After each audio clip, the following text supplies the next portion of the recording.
하나님 말씀 함께 보시겠습니다. 오늘 주님께서 저와 여러분이 주시는 말씀은 누가복음 8장 42절부터 48절 말씀입니다.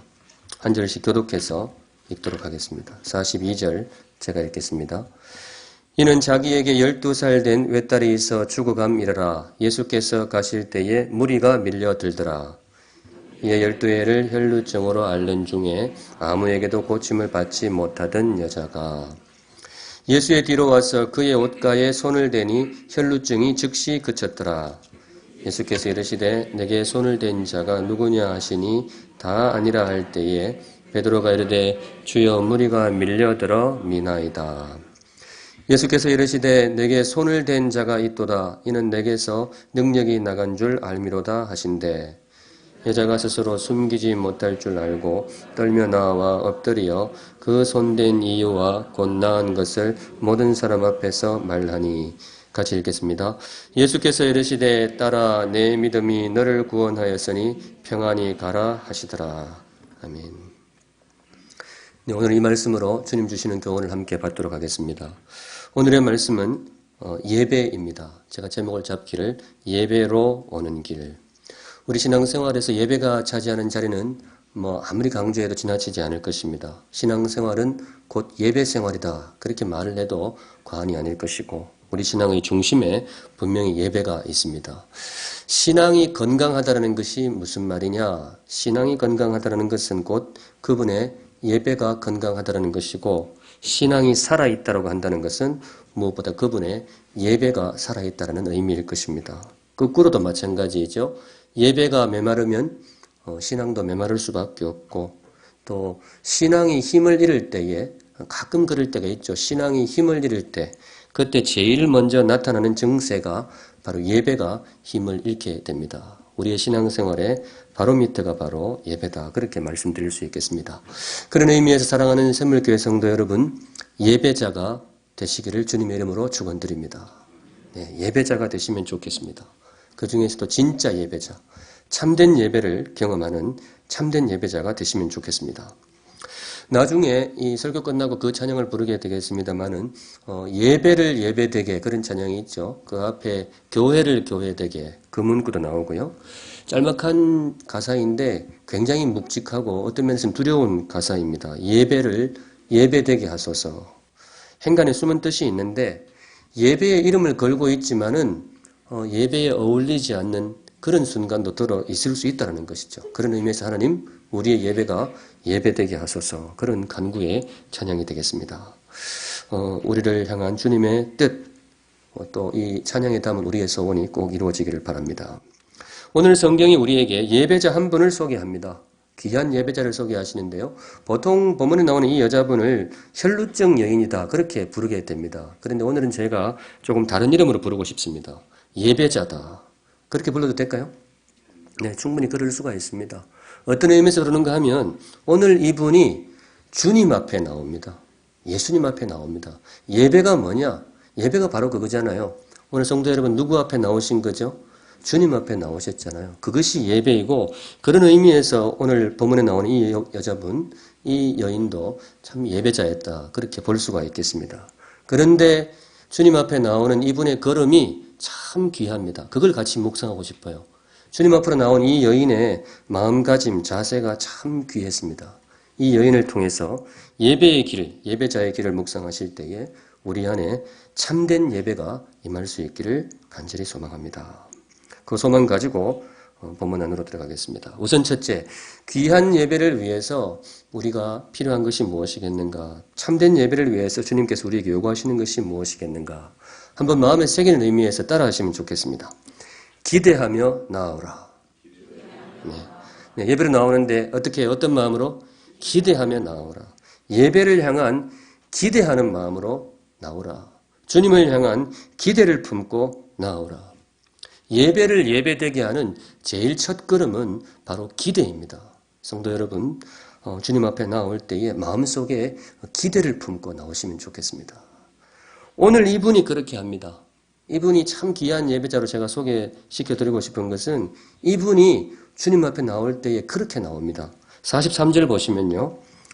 이분이 이제 소개가 되는데 이에 12해를 혈루증으로 앓는 중에 아무에게도 고침을 받지 못하던 여자가 이분이 소개될 때면 항상 이 병명이 같이 따라오게 되죠. 혈루증입니다.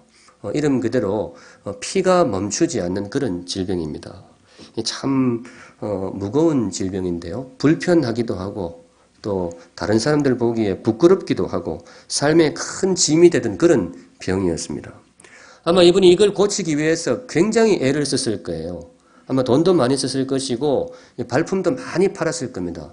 이거 뭐 전문 좋은 병 약이 있다 그러면 어디든지 찾아갔을 것이고 이쪽에 용하다는 의사가 있다고 그런다면 전국 방방곡곡 어디든지 다 찾아다녔을 거예요. 그런데 뭐예요? 못 고친 거예요. 못 고친 거예요. 그 세월이 지금 몇 년이라고요? 12년입니다. 12년. 12년을 돌아다니는데 그래도 안 되는 거예요. 아마 이분이 굉장히 마음이 많이 무거웠을 것입니다. 낙심이 되고 심지어 절망도 되고 지치기도 많이 지쳤고 모르기는 해도 성경에 나오지는 않지만 이분이 극단적인 생각도 여러 차례 했을지도 몰라요. 나는 안 되는가 보다. 내 인생은 여기까지인가 보다. 아마 굉장히 힘든 세월을 그렇게 12년 동안 보내었을 것입니다. 그런데 그랬던 그 여인이 오늘 다시 한번 힘을 냅니다. 옷가지를 챙겨가지고 주님 앞에 나옵니다. 오늘 본문이 거기서 시작이 되는데요. 44절 보시면 예수의 뒤로 와서 그의 옷가에 손을 대니 바로 그렇게 절망해 있던 그 여인이 다시 한번 일어나가지고 주님 앞으로 걸어 나오는 것. 그게 바로 오늘 본문의 모습이 되겠습니다. 제가 여기서 한 가지 질문을 던지고 싶은데요. 샘물교회 성도 여러분, 이 여인이 주님 앞에 나온 이유가 뭘까요? 저는 설교 시간에 질문을 던지면 꼭 대답을 받는 스타일이에요. 이 여인이 주님 앞에 나온 이유가 뭘까요? 예, 제가 답을 가르쳐 드릴게요. 제가 원하는 답을 가르쳐 드릴게요. 제가 가끔 그러죠. 부담스럽지 않게 답을 가르쳐 드리겠습니다. 답이 뭔가 하면 기대가 있어서. 답이 뭐라고요? 예. 네, 그러면 준비되셨으면 이제 묻습니다. 샘물교회 성도 여러분, 오늘 이 여인이 주님 앞에 나온 이유가 뭘까요? 기대가 있었어요. 12년 동안 절망했어요. 12년 동안 최선을 다했지만은 안 되는 거예요. 그래서 낙심도 많이 하고 극단적인 생각도 했는데 그 여인이 오늘 다시 한번 주님 앞에 나온 이유가 뭘까요? 기대가 있었어. 그래서 이 여인이 정말로 귀한 예배자였습니다. 성도 여러분, 여러분도 그러시면 좋겠어요. 내친 김에 제가 한번 확인해 보고 싶습니다. 샘물교회 성도 여러분, 여러분은 오늘 교회에 왜 나오셨습니까? 네, 감사합니다. 답 가르쳐 줘놓고 이제 네, 오늘도 그렇지만은 앞으로 평생에 예배 자리로 나올 때에 성도 여러분, 여러분들의 마음에 기대를 품고 나오시기 바랍니다. 바로 그 마음에 주께서 귀한 예배를 선물하실 것입니다. 근데 안 그런 경우도 있거든요. 다른 이유로 나오는 경우도 있단 말이죠.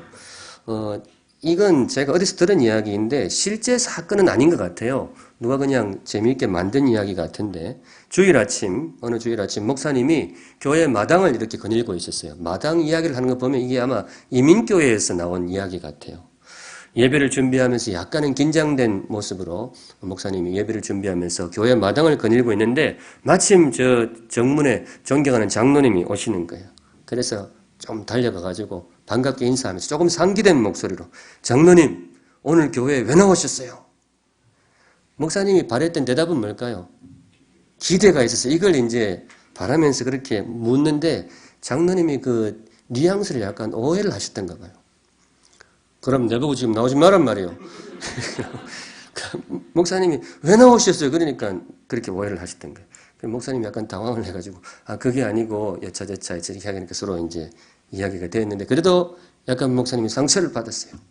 그러니까 부담이 되는데 이쪽에 보니까 또 서로 가깝게 지내던 집사님 한 분이 오시는 거예요. 저쪽에는 제대로 해봐야지 싶어서 그쪽에 가가지고 집사님 오늘 교회에 왜 나오셨어요? 그러니까 집사님이 머리를 이렇게 걱정이더니 목사님 오늘 주일 아닙니까? 착각엔 오늘 토요일인가? 이렇게. 그 집사님 교회 왜 나오신 거예요? 주일이니까 나온 거예요. 뭐 별 이유는 없어요. 그냥 주일이니까 나온 거죠. 우리 샘물교회하고는 아무런 상관이 없는 이야기가 되겠습니다. 근데 이제 제가 목회하던 시절을 돌아보면 사실 이유 불문하고 나오는 것 자체로 좋아요. 무슨 이유라도 좋아요. 주일을 딴 데 안 가고 예배 자리로 나온다는 그 자체가 귀하고 감사하고 그렇습니다. 그런데 성도 여러분, 그렇게 나오는 것도 무의미하지는 않지만은 정말로 귀한 예배를 경험하기를 원하신다면 마음에 기대를 품고 나오시기 바랍니다. 정말로 주님이 기뻐하시는 참된 예배자가 되려면, 그래서 그분이 준비한 참된 예배를 챙겨가기를 원하신다면 나오실 때에 기대를 품고 나오시기 바랍니다.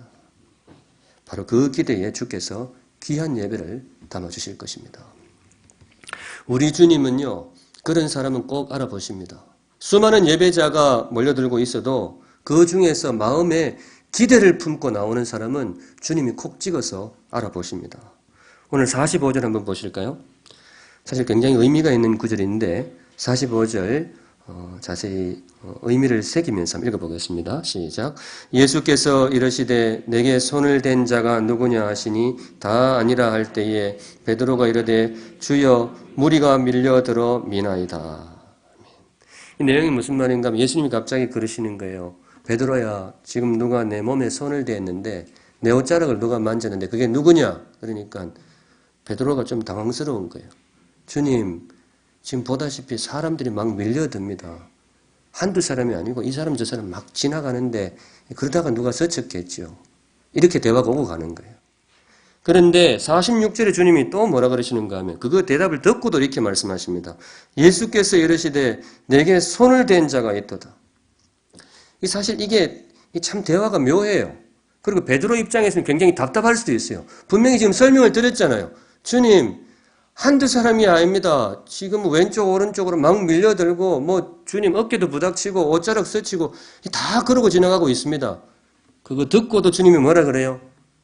베드로야, 내게 손을 댄 자가 누구냐? 지금 내 옷자락에 손을 댄 자가 누구냐?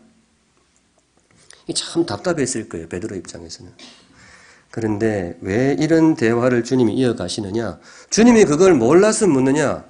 그렇게 막 사람들이 밀려들고 이 사람 저 사람 부딪히는 거를 주님이 몰라서 그러느냐? 아시죠? 모르실 리가 없죠. 다 아십니다. 그런데 왜 이런 말씀을 주시느냐? 여기 생략된 단어가 있습니다. 생략된 문구가 있어요. 기대를 품고. 주님이 말씀하시는 것은 그거예요. 수많은 사람들이 내 옷자락 스치고 지나가는 건 나도 다 안다. 그런데 방금 이상한 기운이 느껴졌는데 기대를 품고 내 몸에 손을 댄 자가 있다. 수많은 예배자가 내 좌우로 지나가는데 딱 한 사람, 그 중에 기대를 품고 내 옷자락에 손을 댄 사람이 있다. 그 사람이 누구냐? 성도 여러분, 예배로 나오실 때에 기대를 품고 나오시기 바랍니다. 같은 자리에 예배를 드린다고 같은 예배를 경험하는 것은 아닙니다. 같은 시간, 같은 공간, 같은 말씀에, 같은 찬양에 같은 예배를 드린다고 같은 주님을 만나는 것은 아닙니다. 기대를 품고 나올 때에 진짜 주님을 만나게 될 것입니다. 오늘 본문에 보시면 나중에 주님은 그걸 기대보다는 믿음이라는 말로 표현하세요. 근데 저는 조금 묵상 중에 이 표현을 전해드리고 싶었어요. 믿음도 좋고 기대도 좋아요. 성도 여러분, 예배로 나오실 때에 믿음으로 나오시고 기대를 품고 나오시는 참된 예배자가 되시기를 우리 주님의 이름으로 축원드립니다. 네, 바로 그 사람에게 진정한 예배를 주님께서 선물해 주실 것입니다. 한 걸음 더 나아가세요. 참된 예배로 나오는 길 어떻게 해야 되겠는가? 첫째는 기대를 품고 나오라 그랬는데요. 둘째는 대가를 치르고 나오라. 무엇을 치르고? 대가를 치르고 나오라. 귀한 것을 얻기 위해서는 이 대가가 필요합니다. 그게 이 땅의 법칙입니다. 공짜는 없잖아요. 무언가를 얻으려면 대가가 지불되어야 되는데, 그런데 예배도 그래요. 특별히 그냥 예배 말고 참된 예배는 그렇습니다. 참된 예배를 경험하기 위해서는 치러야 할 대가가 있다면 치르고 나와야 됩니다. 대가란 것이 불편함일 수도 있고요. 때로는 금전적인 손해일 수도 있습니다. 우리 시대에는 그런 일은 잘 없지만은 때로 박해일 수도 있어요. 예전에는 그런 경우 있었잖아요. 주일 예배에 나오려면 뭐 욕을 얻어먹는다든가 심지어 매를 맞고 나오시는 그런 분들도 있었습니다. 그게 무엇이든 예배로 나가기 위해서 각자에게 치러야 할 대가가 있을 수도 있다는 겁니다. 근데 성도 여러분, 그런 게 혹 있다면 그거 치르고 나오시기 바랍니다. 대가를 치르고 나오시기 바랍니다. 그때에 참된 예배를 경험하게 될 것입니다. 이분이 그렇게 합니다. 오늘 이분을 제가 예배자로 소개하고 있는데 이 여인이 그냥 나온 게 아니에요. 대가를 치르고 나옵니다. 그것도 사실 굉장히 묵직한 대가를 치러요. 이분은 사실 오늘 이 목숨 걸고 주님 앞에 나오고 있습니다. 죽을 각오로 나온 거예요.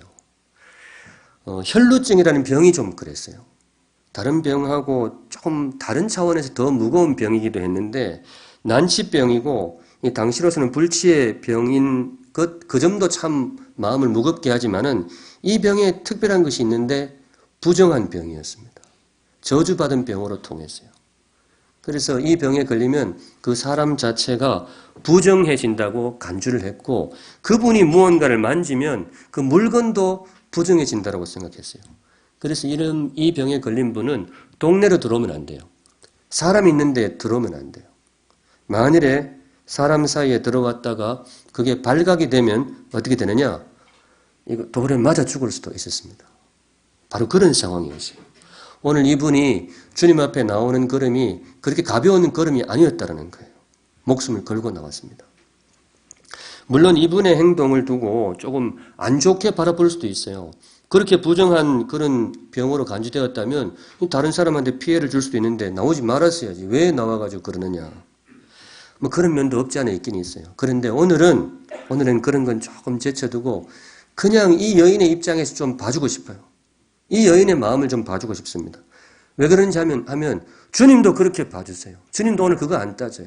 그저 이 여인이 나에게 오기 위해서 목숨을 걸고 나왔구나. 그걸 귀하게 봐주십니다. 아마 걸음을 뗄 때 쉽지 않았을 거예요. 사회적인 장벽이 있고 말이죠. 사람들의 시선이 겁이 나고 오늘 이거 잘못 갔다가 병원 고사하고 죽을 수도 있겠구나. 그렇지만 내가 주님을 향한 기대를 품고 한번 나아가 보리라. 여인이 그렇게 나온 거예요. 목숨 걸고 나온 겁니다. 바로 그 여인을 주님께서 귀하게 맞아주십니다. 따라, 마지막에 그렇게 나오죠. 따라 내 믿음이 너를 구원하였느니라. 성도 여러분, 그런 의미에서 이 권면 꼭 드리고 싶습니다. 여러분, 예배를 위해서 치러야 할 대가가 있다면 치르고 나오시기 바랍니다. 예배 때문에 혹시 손해를 감수해야 될 것이 있다면 그 손해 감수하고 나오시기 바랍니다. 그게 예배입니다. 그게 주님께 나오는 예법입니다. 그럴 수 있잖아요. 예배 때문에 오늘 예배만 안 나오고 있으면 이 통장에 돈이 더 쌓일 수도 있잖아요. 그리고 목사님 몰라서 그러는데 내 통장에 돈 쌓이면 교회로도 헐러 들어갈지도 모르는데 그 함부로 그래 말하면 안 된다. 이렇게 할 수도 있는데 성도는 설령 그렇다 하더라도 예배로 나오기 위해서 금전적인 손해가 발생할 수 있다면 성도 여러분 그거 감수하고 나오시면 좋겠습니다. 덜 벌고 나오시면 좋겠어요. 예배 때문에 인간관계에 손해가 발생할 수 있다면 그럴 수도 있잖아요. 우리 주말에 모임 이런 거 인간관계가 조금 부족해질 수도 있잖아요. 그런데 혹시 예배 때문에 그런 손해가 발생한다면 그것도 감수하고 나오시면 좋겠습니다. 그게 예배이고 그게 주님을 만나는 예법입니다. 진짜 예배를 원한다면 손해를 감수하고 나오라. 대가를 치르고 나오라. 예배는 그럴만 합니다. 예배는 그럴만 해요. 세상에 대가를 치르고 나올 만한 곳들이 들어있는데 세상에서 정말 대가를 치르고도 들어와야 될 만큼 귀한 자리가 있다면 저는 그렇게 믿습니다. 바로 이 자리라고 믿습니다.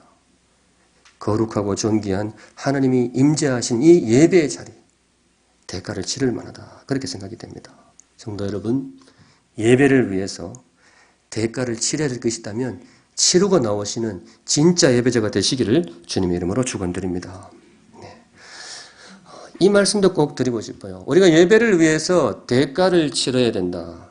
그럴 만한 이유가 있는 것이 이미 이곳에 대가를 치른 분이 계시기 때문에 그렇습니다. 이 예배의 자리를 우리만 대가를 치르고 나오는 것이 아니에요.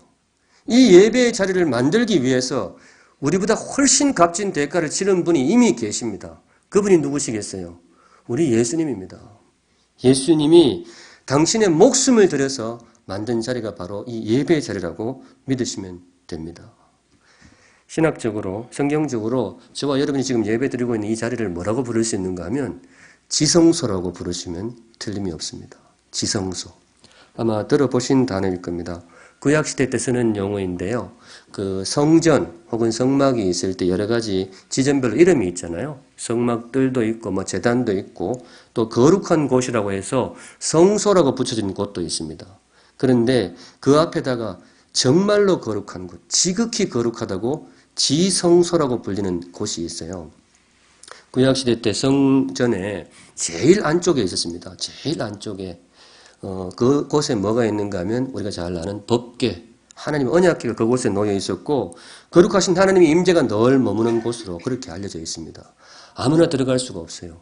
대제사장만 들어가는 곳인데 대제사장도 1년에 딱 하루만 들어갔어요. 짐승의 피를 희생 삼아서 1년에 하루만 그곳에 들어갈 수 있었습니다. 그런데 성도 여러분, 이 자리가 성경적으로 어느 자리이냐? 바로 그 자리입니다. 원래대로 하면 저와 여러분이 절대로 함부로 들어올 수 없는 자리가 바로 이 자리입니다.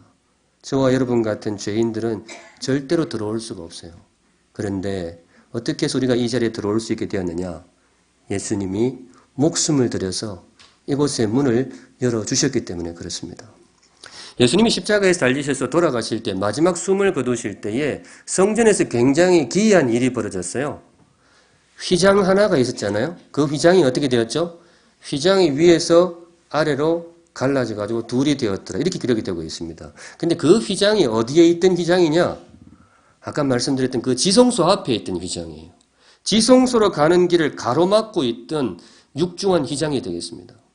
그런데 우리 예수님이 십자가에 달리셔서 모든 피를 흘리시고 마지막 숨을 거두실 때 바로 그 순간 그 육중한 휘장이 위에서 아래로 갈라지게 됩니다. 다른 말로 우리 예수님께서 목숨을 내어놓으시고 우리에게 지성소로 가는 문을 열어주셨습니다. 바로 그래서 들어온 자리가 바로 이 자리가 되겠습니다. 성도 여러분, 예배의 자리를 결코 가벼이 보시면 안 됩니다. 지금도 그렇게 보시지 않겠지만은 이 자리가 쉽게 만들어진 자리가 아닙니다. 믿음으로 고백하건대 이 자리야말로 이 지구에서 가장 거룩한 자리입니다. 제가 다른 건 몰라도 이건 아멘을 받아야 돼요. 예. 다른 건 몰라도 한 번 더 합니다. 성도 여러분, 이 자리를 절대로 가볍게 보시면 안 됩니다. 이 자리는 믿음으로 고백하건대 이 지구별에서 가장 거룩한 자리입니다. 아멘. 이 자리는요, 이 지구별에서 가장 존귀한 자리입니다. 이 자리는 이 땅에서 가장 무거운 대가가 치러진 자리가 바로 이 자리입니다. 네. 성도 여러분, 예배로 나오실 때에 혹시 치러야 할 대가가 있다면 치르고 나오시기 바랍니다. 감수해야 할 손해가 있다면 손해보고 나오시기 바랍니다. 예배 때문에 손해보는 자는 복이 있나니 그 사람이 진짜 예배를 경험할 것이며. 네. 마지막으로 한 가지만 더 묵상하고 싶습니다. 참된 예배로 나아가는 길. 우리에게 요구되는 것이 무엇이겠는가? 첫째는 마음에 무엇을 품고요? 기대를 품고 나오시고요. 또 무엇을 치르고? 대가를 치르고. 마지막으로 기억을 품고 돌아가라. 마음에 무엇을 품고? 기억을 품고. 예배로 나오셨다가 그냥 돌아가시지 마시고 예배의 기억을 꼭 품고 돌아가시기 바랍니다. 주님과의 만남, 그 영광스러운 기억, 주님과의 만남, 그 예배 속에서 들었던 주님의 음성, 그 기억을 잊어버리지 말고 일상으로 꼭 챙겨서 가시기 바랍니다. 그것이 바로 참된 예배로 나아가는 귀한 자세일 것입니다. 48절인데요. 마지막 구절이죠. 한 목소리로 같이 한번 읽어보겠습니다. 시작. 예수께서 이르시되 따라 내 믿음이 너를 구원하였으니 평안히 가라 하시더라. 예수님이 이분과의 만남을 끝내고 이제 돌려보내시면서 따라 내 믿음이 너를 구원하였으니 대가를 치르고 나온 너의 믿음이 너를 구원하였으니 이제 평안히 가라. 저는 이 대목을 약간 각색해 가지고 이게 이렇게 읽고 싶어요. 따라 오늘의 이 기억을 꼭 마음에 품고 돌아가거라. 오늘의 이 기쁨을 마음에 꼭 새기고 돌아가거라. 그것이 너의 삶에 평안을 선물할 것이다. 예배의 기억을 꼭 품고 일상으로 돌아가시면 좋겠습니다. 잠시 곁길로 나갔어요. 이 질문 한번 드리고 싶은데, 성도 여러분, 이분 지금 주님께 치유를 받고 돌아갔잖아요. 이거 나중에 집에 가서 재발했을까요? 안 했을까요? 별걸 다 물어본다고 생각하실 것 같은데, 뭐 필요하니까 묻습니다. 재발했을까요? 안 했을까요? 네, 안 했다고 다들 답하시더라고요. 이유가 뭐죠? 근거가 있습니까? 그렇죠. 이거 예수님이 고쳤는데 재발할 리가 있나. 근데 그게 그렇게 간단하지는 않아요. 제가 한 분 압니다. 예수님이 고쳐줬는데 재발한 분을 제가 한 분 알아요. 생각보다 인맥이 넓습니다, 제가. 여러분도 아시는 분인데, 나사로. 나사로가 어디에 있었죠? 무덤에 있었거든요. 죽어가지고 무덤에 있는 걸 예수님이 나사로야 나오느라 살려줬잖아요. 그분 지금 어디 갔어요? 그 재발해가지고 거기 들어가신 거예요. 제가 이 말씀을 드리는 이유는 물론 저도 그 여인이 재발 안 했을 것이라고 생각합니다. 주님께서 고쳐주시는데 그럴 리가 없겠죠. 그런데 이 말씀을 제가 끄집어내는 이유가 뭔가 하면요. 이 여인은 재발해도 괜찮아요. 이 여인은요, 혈루증이 다시 생겨도 괜찮아요. 그 병이 다시 찾아와도 이전과는 완전히 다른 삶이에요. 왜냐하면 오늘 이 여인에게 있어서 주님과의 만남에서 경험한 최고의 행복은 사실 병의 치유가 아니었습니다. 그것도 행복한 기억이었지만은 그것보다 더 깊은 행복이 오늘 있었어요. 어느 대목일까요? 주님이 이분을 향해서 어떻게 불러요? 따라 이렇게 불러요. 따라. 나중에 천국 가서 확인해 보면 틀림이 없을 거예요. 이 여인에게 오늘 가장 행복하고 가슴 벅찬 순간은 병이 떠나가는 그 순간도 그랬겠지만은 주님이 자신을 향해서 따라. 이 이름이요. 사실 이 여자분이 지난 12년 동안 한 번도 들어보지 못한 이름이었습니다. 그 누구도 자기에게 이렇게 안 불러줬어요. 따라. 물론 이분도 태어날 때는 누군가의 딸로 태어났을 거예요. 그리고 살아오면서 누군가의 아내였을 수도 있습니다. 그런데 그거 다 잃어버린 거예요. 다 상실했어요. 뭐 때문에? 이 병 때문에. 이 병이 오고부터 더 이상 딸도 아니고 더 이상 아내도 아니었던 거예요. 다 잃어버린 이름이었습니다. 12년 동안.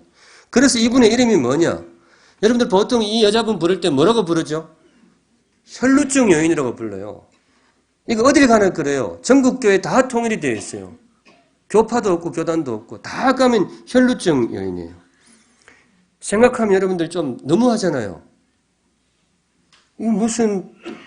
누가 무슨 병 걸렸다 그 병 붙여가지고. 저는 사실 가족을 이 병으로 잃고 나서 그 병명을 입에 올리는 것도 좀 싫어하는 병이 있어요. 꼭 필요할 때면 하는데, 암. 지금도 찜찜해. 이거 입에 담고 싶지가 않아요. 근데 뭐 지금은 원체 많은 분들이 겪기도 하고, 저도 언젠가 그럴 수도 있겠죠. 근데 여하튼 그래요. 그런데 누구 한 분이 암 걸렸다고 찾아가지고, 아이고, 암 집사님. 이게 말이 되냐고요. 그리고 목사가 새로 왔는데 발가락에 무좀이 있더라. 그리고 무목사님. 이러면 그분이 좋겠냐고요. 그런데 유독 이 혈루증 여인은 전국교회 다 통일이 되어 있어요. 어딜 가나 혈루증 여인이에요. 성은 혈이고 이름은 루증이에요. 이분은 거의 그래요. 근데 그렇게 살아온 거예요. 아마 기분이 굉장히 안 좋았을 거예요. 그런데 처음에는 기분이 안 좋다가 이분이 아마 인정을 했을 거예요. 그래. 뭐 돌아보니까 내 인데 남은 게 이거밖에 없네. 부모도 떠나고 가족도 떠나고 남편도 떠나고 남은 게 뭐밖에 없어요. 이거밖에 없어요. 그러니까 내 이름은 그게 맞네. 그렇게 살았을 수도 있습니다, 이분이. 근데 성도 여러분, 오늘 이분에게 정말로 감격스러운 순간이 닥치는데 잃어버렸던 이름을 되찾습니다. 정말로 거룩하고 존귀하신 하나님이 나에게 오셔가지고 뭐라고 부르느냐? 사랑하는 내 딸아. 이렇게 부르는 거예요. 사랑하는 내 딸아. 이분 이 순간 정말로 행복했을 거예요. 오늘 본문에 묘한 대비가 있는데 여러분 그것도 좀 캐치하시는 게 좋습니다. 예수님이 오늘 지금 급하게 어디를 가시는 중이잖아요. 이 여인에게 오던 걸음이 아니에요. 누구한테 가고 있었을까요? 야이로라는 분한테 가고 있었어요. 그분이 부탁을 했거든. 그분에게 딸내미가 하나 있는데 지금 아파서 죽어가고 있어요. 그래서 예수님 모시고 급히 집으로 가고 있는 중이었습니다. 그런데 그 야이로의 따님 그 딸내미가 나이가 원래 몇 살이죠? 그게 묘하게 12살이에요. 성도님 이거 우연이 아닙니다. 하나님의 섭리 가운데 묘하게 대비시켜 놓은 거예요. 이 여인이 살아온 12년하고 이 야이로의 딸이 살아온 12년을 대비시키고 있어요. 이 혈루증 여인은 그 딸이 너무 부러운 거예요. 사실 인간적으로 별로 부러울 것도 없죠. 어린 나이에 병 얻어가지고 죽어가는데 뭐가 부러웠겠어요. 그런데 솔직히 이 여인은 너무 부러운 거예요. 뭐가 부러우냐 하면 너는 그래도 아버지가 있구나. 네 살리겠다고 지금 주님 앞에 납작 엎드려가지고 온몸 던져가지고 예수님 끌고 가는 아버지가 너한테는 있구나. 그랬던 거예요. 지금 그 마음을 우리에게 이런 대비를 통해서 일러주시는 거예요. 그런데 오늘 혈루증 여인이 더 이상은 그 아이가 부럽지 않아요. 왜냐? 오늘 지극히 존귀하고 거룩하신 예수님이 자기를 뭐라고 부르십니까? 사랑하는 내 딸아. 사랑하는 내 딸아. 성도 여러분, 주일날 예배에 오셨을 때에 이 음성을 꼭 듣기를 바랍니다. 다른 것도 듣지만은 이 음성을, 이 주님의 음성을 꼭 챙겨서 가시기 바랍니다. 이 예배의 공간에는 주님의 음성이, 그 음성이 울려 퍼지고 있습니다. 설교 소리도 울려 퍼지고, 찬양 소리도 울려 퍼지고, 기도 소리도 울려 퍼지지만은 들을 귀 있는 자는 들을지어다. 우리를 향한 주님의 음성이 이 방 안에 가득 차 있습니다. 사랑하는 내 딸아. 사랑하는 내 아들아. 예배 자체가 그 음성입니다. 예배 자체가 그 음성으로 가득 찬 공간이고 그 음성으로 가득 찬 시간입니다. 우리가 늘 기도할 때 하나님을 뭐라고 부르죠? 하나님 아버지. 우리에게 하나님을 아버지라고 부르라고 주님께서 허락해 주셨단 말이죠. 거기서 들리는 음성이 있습니다. 사랑하는 내 딸아. 사랑하는 내 아들아. 성도 여러분, 예배 시간에 그 음성을 꼭 챙겨 가시기 바랍니다. 그게 저와 여러분의 본명입니다. 혈루증 여인이 착각하고 살았어요. 자기 이름이 세상 사람들 다 그렇게 부르니까 자기 이름이 진짜로 그게 자기 이름인 줄 알았어요. 그 자기 이름 아니에요. 잠시 왔다가 찾아갈 그냥 지나치는 손님에 불과합니다. 그런데 영원토록 저와 여러분의 왼편 가슴에 새겨질 이름은 뭐냐? 사랑하는 내 딸아. 사랑하는 내 아들아. 예배 시간마다 다른 건 놓쳐도 이 음성만큼은 꼭 챙겨가실 수 있기를 바랍니다. 말씀을 맺습니다. 오늘 주님께서 저와 여러분에게 주신 말씀, 예배로 오는 길.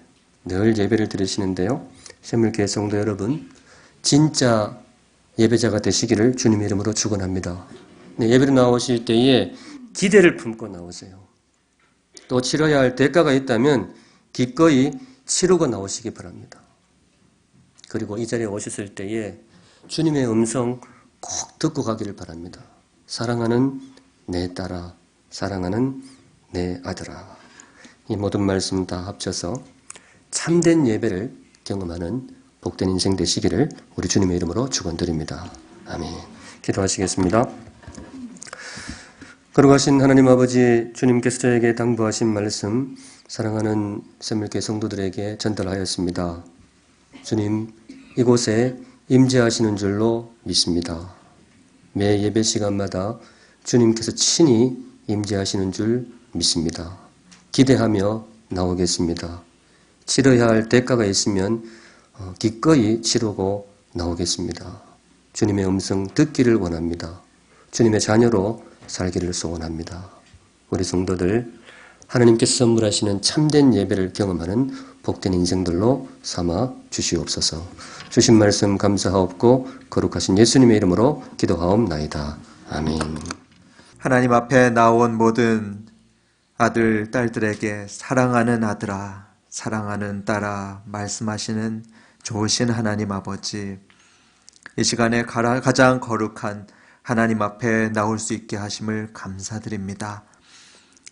앞으로도 계속해서 주님 앞에 예배의 자리에 나가고자 하오니 하나님, 저희들이 무릎 꿇고 주님 앞에 나아갈 때마다 우리 주님의 옷자락을 만지길 기대하며 또 그 옷자락 붙잡고 기도할 때마다 하나님, 저희들을 만나주시고 위로하여 주시고 우리들에게 새로운 힘을 공급하여 주시옵소서. 하나님, 저희들의 삶 속에 주님을 만나는데 방해되는 것들이 너무나 많이 있는데 이 시간에 주님 앞에 그것을 버리겠노라고, 그것을 뒤로하고 주님을 가장 소중히 여기고 주 앞에 나오겠노라고 다짐했사오니 이 다짐대로 살아갈 수 있도록 주여 도와주시옵소서. 주님 앞에 물질을 드립니다. 적은 예물이나 주님께서 받아주시고 주의 거룩하신 사업, 주님께서 영광 받아주실 사업을 위해서 잘 쓰일 수 있도록 도와주시옵소서. 우리 주 예수 그리스도의 은혜와 하나님 아버지의 크신 사랑과 성령 하나님의 교통 감화하시는 은혜가 우리 주님을 사랑하며 기대하며 나오는 모든 성도들의 머리와 또한 그들의 가정과 그들의 직장 위에 영원토록 함께 있을지어다. 아멘.